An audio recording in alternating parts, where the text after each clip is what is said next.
Malaki ang lamang ng militar ng Estados Unidos kung ikukumpara sa Venezuela. Paano nga ba nagkukumpara ang dalawang bansa?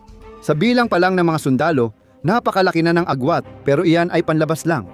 May 13 milyong aktibong sundalo ang Estados Unidos, ngunit may kakulangan sa mahahalagang bahagi dahil sa problema sa pagre-recruit.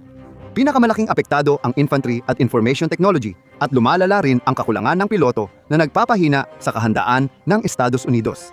Samantala, sa Venezuela, mas inuuna nila ang dami ng sundalo kaysa ibang estratehiya. Mahigit 100,000 ang aktibong militar ng Venezuela na nakatuon sa labanan sa lupa.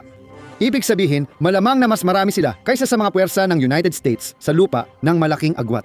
Maraming force multipliers ang United States at sa kasaysayan ay natalo nila ang mas malalaking kalaban. Ang pagkakaibang ito sa puwersa ay magiging mahalaga mamaya. Dahil ang uri ng digmaan na maaaring ipilit ng Venezuela ay hindi ang uri ng labanan na inihanda o pinahusay ng United States na labanan.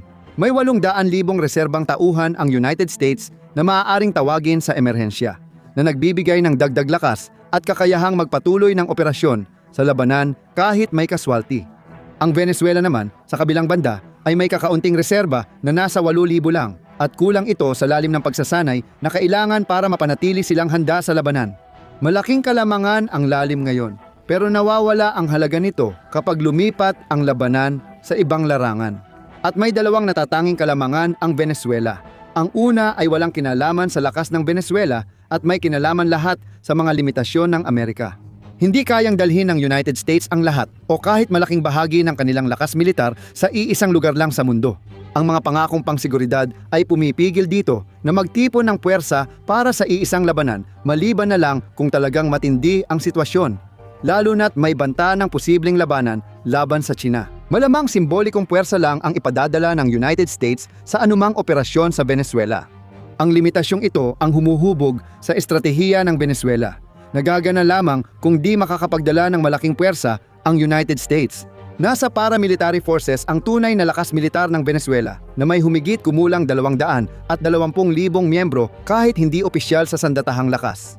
Madalas silang pinapayagan ng Estado at tumatanggap ng suporta, minsan pati armas at pondo mula sa gobyerno.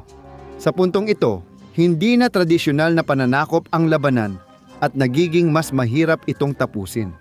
Ang mga kolektibos, halimbawa, ay iba't ibang grupo ng mga milisyang sumusuporta sa gobyernong Maduro na kumikilos sa maraming bilang sa iba't ibang lungsod. Sila ang nagpapatupad ng patakaran ng gobyerno, parang maritime militia ng China na kunwari mangingisda. Ang kolektibos ay nagbabantay ng kaayusan, nananakot ng mamamahayag at umaatake sa mga nagpoprotesta. Kaunti lang ang armas nila pero epektibo sila laban sa United States at maliit lang silang bahagi ng paramilitary forces ng Venezuela. Ang Milicia Bolivariana ay isang malaking pambansang milisya na may milyong miyembro ayon sa opisyal, kabilang ang mga sibilyang hindi aktibong naglilingkod. Direktang pinamumunuan ng sentral na pamahalaan ang mga puwersang ito na binubuo ng dating sundalo at voluntaryo mula sa Milicia Bolivariana Reserve, hiwalay sa Military Reserve ng Venezuela at nakaayos bilang detachment at batalyon ng milisya. Itong mga puwersa ay para sa mabilisang tugon sa panloob na kontrol at lokal na depensa. Sa digmaan laban sa United States, siguradong kikilos silang insurgency. Bagaman sinasabi ng opisyal na talaan na umaabot sa 4 na milyon ang mga miyembro, hindi talaga alam ang totoong bilang ng mga mandirigma. Ngunit mas makatotohanan ang bilang na mas malapit sa 1 milyon ba sulay-pay pa na 1 milyon. At sa ganung kalakihan, hindi na tungkol sa panalo ang digmaan, kundi tungkol na ito sa tibay at tagal. At ang mga insurgency ay hindi gumagalaw ng kusa, kailangan ng isang tao na magkoordina sa kanila. Ang Venezuela ay gumagamit ng maraming espesyal na unit ng militar na inakusahan ng pagkilos na parang mga death squad. Sila ay direktang kontrolado ng Estado at kakaunti lang ang bilang, ngunit mahusay ang pagsasanay at mabibigat ang armas. Sa urban counterinsurgency, magiging command hub sila ng pambansang insurgency, lalong palilito sa United States peacekeeping at papakomplikahin ang labanan. Ang megabanda ay malalaking hybrid na kriminal at gobyernong organisasyon na di opisyal na sinusuportahan ng Estado. Karamihan ng kanilang kita ay galing sa drug trafficking at ginagamit nila ang malaking yaman para bumili ng maraming sandatang militar.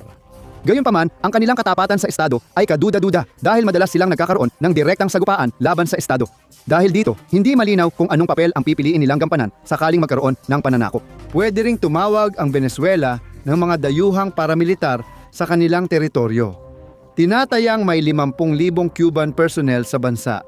Kasama dito ang Ejercito de Liberación na nangakong lalaban sa United States imperialismo gamit ang perang mula sa ilegal na droga na aprobado ng Estado. Ang mga paramilitar na grupo ay lubhang armado. Mas mahalaga ang karanasan at husay nila bilang veteranong mandirigma sa gubat, kaya nag-iiba ang halaga ng lumalalang labanan. Walang modernong digmaan na napagpapasyahan lang sa lupa o himpapawid. May mahigit 13,000 eroplano.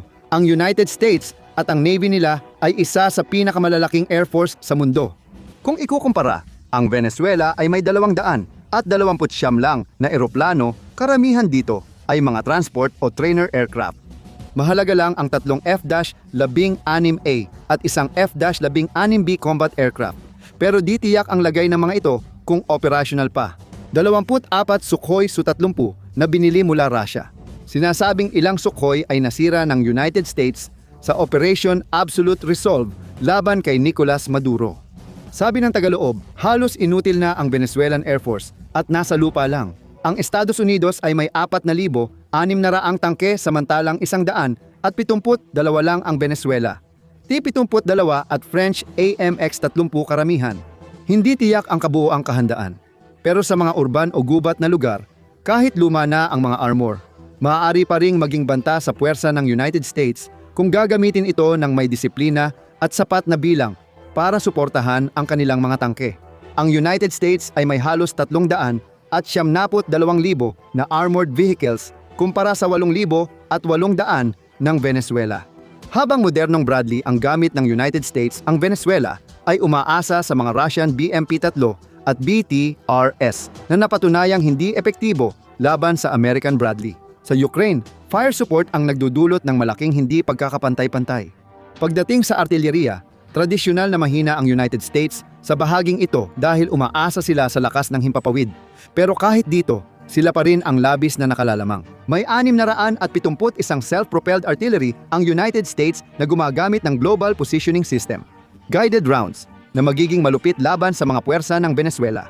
Ang Venezuela ay may 48 self-propelled at hinilang artilleriya, samantalang ang United States ay may higit 1,200 kumpara sa 100 ng Venezuela. Mayroon ding 600 at 41 multiple launch rocket systems o MLRs ang United States na dinisenyo para bombahin ang mga posisyon ng kalaban gamit ang mga rocket bago pa sila makapagtago.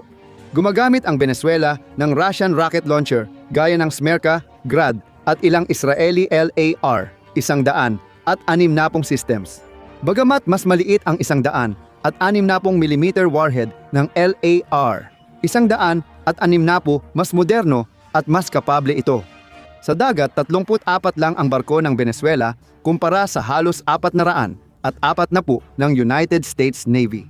May 11 supercarrier at 9 amphibious assault carrier ang Estados Unidos. Walang seaborne aviation ang Venezuela, habang may 70 nuclear submarines ang United States at ang Venezuela ay may isang German-made Type 200 at 9 na kasalukuyang inaayos. Ang United States Navy ay may 81 destroyer kumpara sa iisang pangunahing surface combatant vessel ng fleet ng Venezuela, isang Italian-made Lupo-class frigate na hindi tiyak kung handa sa operasyon. Ano ang ibig sabihin ng mga numerong ito? Lamang ang Estados Unidos sa military balance, pero mahirap pa rin ang tagumpay at magiging mas komplikado ang labanan sa lupa. Malamang na humantong sa mahaba at magastos na labanan ang interbensyon sa Venezuela. Paano ito nangyari? Alamin ang totoong problema sa Venezuela o i-click ang video na ito.